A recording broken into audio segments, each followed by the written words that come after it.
When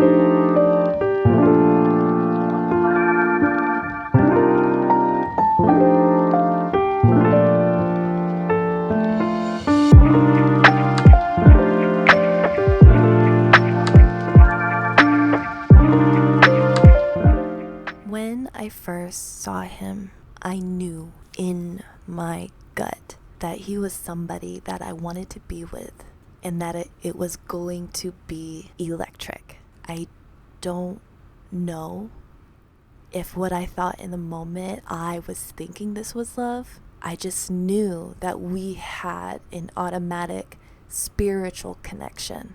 I had a friend whom just started working at a gas station, and all of a sudden, the door opens to the convenience store, and he walks through the doors. Tall, handsome. Although this was back when you still had to wear a mask, but his hair, his body structure, the way his arms looked, his tattoos covering them. When he walked in, I felt it immediately, and I couldn't look at him, but his presence was undeniable. I was with somebody at the time, and that was partially why I didn't want to look at him, because if I had walked up to say hello even, it would have been all over for me. And I had already made the decision to stay committed and work it out with the partner I had at the time. Obviously, that didn't work very well, but I did try because I did want to change that part of myself. I wanted to learn how to commit to somebody and communicate. But ever since he walked in and left, I couldn't stop thinking about him. I asked my friend, "Who was that?" And he said that was Chrissy. He was the assistant manager at the store and his trainer. I was like, oh my God. I couldn't help but notice him. And we talked about him for a little bit. Learned that he was also with someone, but that relationship wasn't going well. We talked about how he was struggling a lot with her and how he was desperately trying to make it work, because if he couldn't or didn't make it work, something catastrophic could happen. I was like, what? He said, yeah, he could go to jail. My friend didn't want to go into too much detail because he felt it wasn't his place to do so, and I completely respected that.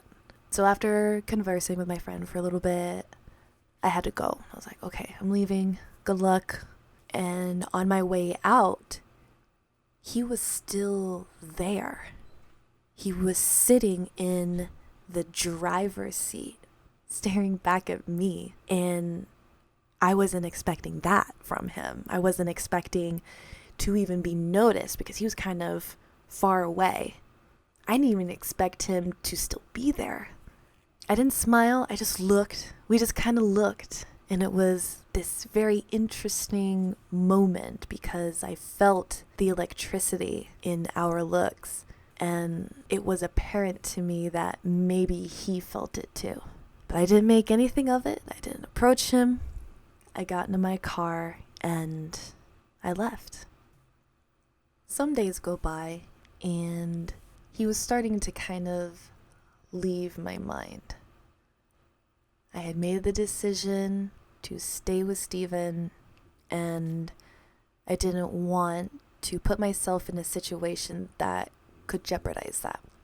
But I was on Snapchat, and my friend, we'll call him John, I saw that John had added a new member to our group Snapchat, and I opened it up, and it was Chrissy.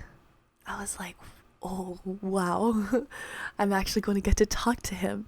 I didn't care that it was in a group. I just cared that now I had a way of casually talking to him without going out of my way to make a move, so to speak. So they were all talking about something vulgar, bathroom jokes or whatever. I just so happened was sitting on the toilet myself. So I interjected my toilet humor, and he was like, "Who's this?" Because on my Snapchat I don't have my name. And John's like, "Oh, this is Allie. She's the only female in here." And he's like, "Oh, is that the girl that was at the store?" And when he said that, I could not stop smiling. I was like, "Oh my God, he remembered." And we talked in the group chat for a few days. He didn't friend request me or add me on Snapchat right away. We kind of talked to each other, but through the others, if that makes sense. And I remember one evening, something had happened at his house, and it was dramatic based on the context, because he'd brought up the comment of if he couldn't make his relationship work, he could potentially be going to jail. And I asked him, "Why do you think you're going to jail if you can't make your relationship work? What's going on there?" Because to me that makes no sense. And that's when he told me that he was on probation, and that his probation officer didn't know that she was living with him, because part of his terms of being on probation, you can't be living with a woman. I didn't ask the specifics on why that was a rule. I just accepted what he said and was like, "Oh, okay, interesting." I didn't want to pry. I knew that if he wanted to tell me the full story, he would. Maybe once our friendship developed more, he would come clean with all of it. So after a few days of having a conversation within the group, we ended up friending each other and starting our own conversations. And the more I learned about him and his mannerisms and heard his voice, the more I really wanted to be with him. And the more I realized I made a huge mistake trying to make it work with my current boyfriend. I did have a girlfriend at the time who I passed everything through. She was just like, "Girl, if you like him and you want to go for it, you need to break up with who you're with and stop being such a serial monogamist." And I thought that was really funny. So I took my time with Chrissy, and I was approaching a time in my life where I wanted to be committed to somebody and really try and be that good person, that good girlfriend, that good partner, all of it. And it would take the right person to go down that path with me. So about a month or so into me developing a friendship with Chrissy, I broke up with my boyfriend. It was after Thanksgiving. Autumn was fading and winter was settling in. I now know the full story of what Chrissy was going through. It made me really sad for him. At least how he was explaining it to me, it made it really clear that he was stuck and didn't know how to escape. I learned why he was on probation, and it was on a DV charge. An old one. The charge was with his girlfriend that he had at the time. She was the one that had called and filed for this kind of charge to be pushed through, and for him to avoid jail and prison and all that kind of stuff, he pled guilty, which resulted in him being let out on probation. his girlfriend that did this, when I met her, it was really clear to me that she had a personality disorder. She had never been fully diagnosed, and the first disorder that popped into my head that she could potentially have was borderline personality disorder. She would be really nice and friendly one moment, and then within the same breath, the same sentence, she would flip the script and be someone completely different. And the only reason why I had the utmost pleasure of meeting her was because she was super jealous at the fact that Chrissy and I were even becoming friends in the first place, let alone him just talking to anybody else triggered this part of her personality. She absolutely needed to control every aspect of his life, and she needed to be where he was at all times.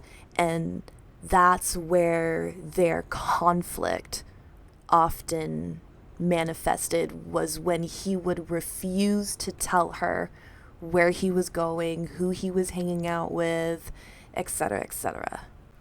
Like, I'll never forget, I went away and I'd come back to him being really enthusiastic that he passed the first couple of rounds of interviews for this job that he really wanted. And when she found out that he was aiming for this job, she had applied for the same time slot, the same position. I couldn't believe it, that someone needed so much control that they would go this far. And this wasn't the first time it had happened. When he was the assistant manager at the gas station, which we first met, she was also working there, but became super chaotic and upset when she got assigned to a different store than him. So this is who she was. This is who he was dealing with. And I wanted to help him more than me wanting to be romantically involved. Looking at the situation, there wasn't really room for romance, which was fine. It wasn't what he needed to focus on at that point in his life. But with how she was, he couldn't kick her out of his house. She wasn't on the lease, but it was the whole squatter rights thing. So it would be a long time before it got to the point where he could officially kick her out. But because of her threats towards him, saying that, oh, she's gonna call the cops and fake another domestic violent report and get him tossed in prison for good. Like, that was always her threat whenever he tried to get himself away from her. We all witnessed what happened to Johnny Depp. Amber Heard was the same personality type. And when he had finally left her and the divorce was finalized, she couldn't let him be. And lucky for Johnny Depp, yeah, the process was hell, but he walked away with his life back. And unfortunately, that wasn't the case for Chrissy.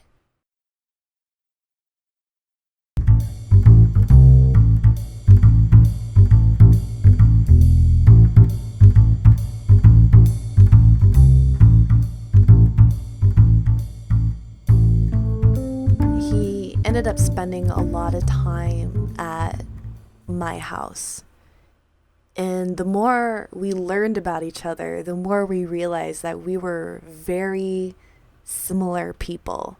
He was a really gifted musician, and with my passion for singing, naturally, that fit between us. He loved to draw, he loved to do really anything that was creative and artistic. which before me he had lost. She made him give up music. He hadn't played guitar in 3 years. He hadn't really sat down to create a pencil masterpiece. And so with me opening up my home to him, it allowed the free space for that creativity to come back to him. And the more he got excited to do all the things that he used to do, the more you saw this really beautiful, smart, warm person. And it made me really excited. It gave me hope that, yeah, he's going to fight her and he's not going to end up in prison, and he'll be able to release her shackles and come away unscathed, because now he's doing something tangible for his probation officer to look at and be like, okay, he is trying. He is doing these things. Evidently, he was still doing some things he wasn't supposed to be doing while on probation. He drank constantly, and above everything else, she was still living with him, and his probation officer didn't know. But observing that whole thing, getting her out, was not going to be easy.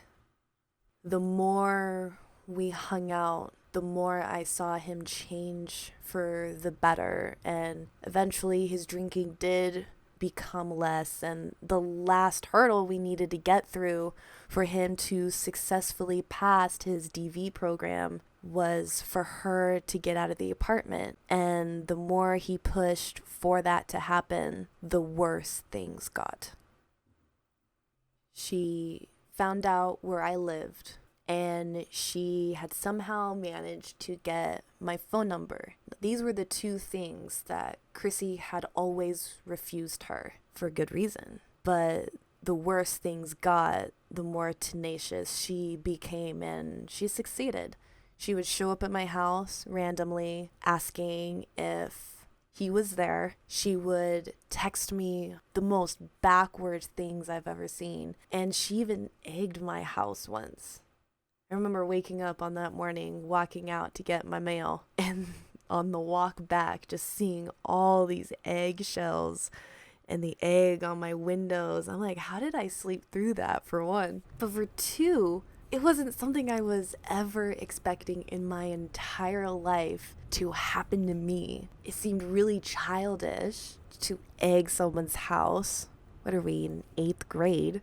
But the fact that she hated him happy so much for her to even find these things out about me and to start torturing me, it amazed me, because I just couldn't believe what we were now both going through. Not only him, he got it the worst because he was actually living with her, but now I'm in this too. I think it made him feel a little better to some extent, because he didn't feel so alone with it, but he was also really sad for me when I told him about these things. He understood that this was a person who would stop at nothing until everyone around them burned and failed. And that's what the personality disorder does to that person. It takes more than being like, oh, I'm being mean, I'm being rude, I'm being destructive right now, let me just stop. It doesn't work that way. So with her having this last piece of information, not only, about me, but from him, what he was trying to accomplish with his life, it only drove us closer together. And we eventually started to do the smaller acts of romance with each other. Cuddling, sleepovers, secret sleepovers, me visiting him at work. I would cook him food all the time, new food, vegan food, vegetarian food, all the food. He loved food, I love food. And I'm a really good cook. My last boyfriend did not like homemade cooking. It wasn't because I was a bad cook. He just grew up out of the box anything homemade was too foreign for his taste buds. So it brought a new spark of joy in me, because now I finally had someone to cook for who I know will appreciate it and love every bite of it. And he did. I remember making him this holistic clam chowder.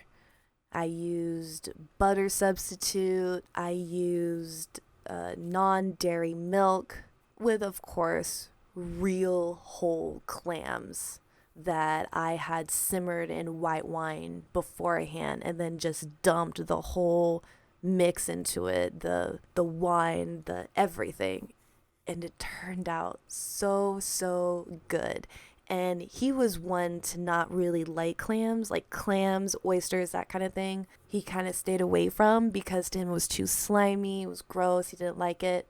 But he loved that. And I still have the video of him trying it for the first time. Little did I know that was going to be the last meal I would ever cook for him. I tried to document as much as I could when we were together, from selfies to recording our jam sessions. I still have everything, because in those moments he wasn't drunk, he wasn't stressed, he wasn't in an environment that was constantly going against him. And I'm so happy that I was able to give that to him. Right at the beginning, when he was drinking the most, I have seen him a drunken mess, saying that they had gotten into a fight and he'd stormed out and was wandering the streets. That's how I ended up seeing him a lot at night. But on some rare occasion, she would text me saying he's drunk and out of control and he's asking for you. Her. That's shocking, isn't it? During the few moments of sanity, she would call me, because she knew I was what was best for him in that moment. On one of those visits, I even saw him put his hand through the wall, which is it's kind of amusing looking back at it now. Like, holy shit, I've never seen someone do that before. I think Johnny Depp did that at some point. I didn't watch the whole trial. I watched majority of it. But him and Johnny are very similar in the sense that they would put their own hand through a wall before laying hands on a woman, which doesn't make sense because he has a DV charge. But in the moment when he did that, she would scream at him, "You need to stop doing that. You're going to go to prison. I'm going to call the cops on you." La, la, la. And then that's when I would step in and be like, "Look, nobody's going to prison tonight." I would calm her down. I calm him down. And then if I calmed her down enough, she would be like, "Just take him away from here. I don't want to see him," which was great for everyone involved. I did learn the exact language of that, and she had fabricated the whole situation. It was during a time when he finally had enough and she refused to leave. So when she went to work, he had gathered all of her things, threw them out, and when she got home and saw that he had done this, she flipped out, raged, and he ended up grabbing her and physically throwing her out himself, which led to side bruising on the leg and on the rib cage, because that's very forceful. But she had called the cops and said that her boyfriend was beating her up, and the bruising to that story obviously is undeniable. Like, even if he had tried to go to trial and explain his side of things, the evidence was still there. So he knew that, and that's why he just pled guilty. If he had taken it to trial, there was still going to be that high % chance of him becoming a felon anyway. The only difference would be that he would be serving prison time, and he wanted to avoid that altogether.